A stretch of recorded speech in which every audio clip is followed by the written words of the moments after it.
Ça y est, après 2 semaines de débat, la Cour s'est enfin prononcée sur le sort de l'un des chefs anti-Balaka, Ngaïbona Rodrigue, alias Général Angilo, condamné à une peine de travaux forcés à perpétuité avec une amende de 110 millions de francs CFA pour les dommages causés aux victimes.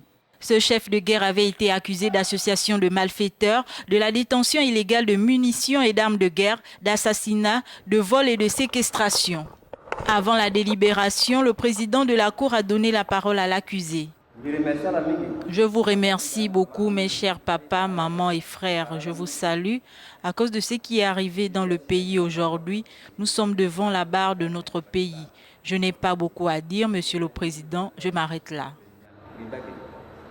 Ensuite, le président de la Cour s'est prononcé sur la sentence du général Angilo. Les articles 53, 54, 411, 163, 259, 97 du Code pénal sur la peine le condamne à la peine de travaux forcés à perpétuité. Pour l'avocat de l'accusé, cette décision dessert les intérêts de son client. Il prévoit faire appel de cette condamnation. Je ne suis pas satisfait de la décision qui vient d'être rendue.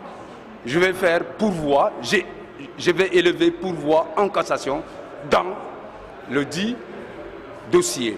Et précisément, dans la dite décision, j'élèverai un pourvoi en cassation. La sentence de ce premier dossier est donc connue. Il s'agit donc de ça, le premier dossier qui a ouvert les travaux de la cour criminelle à Bangui.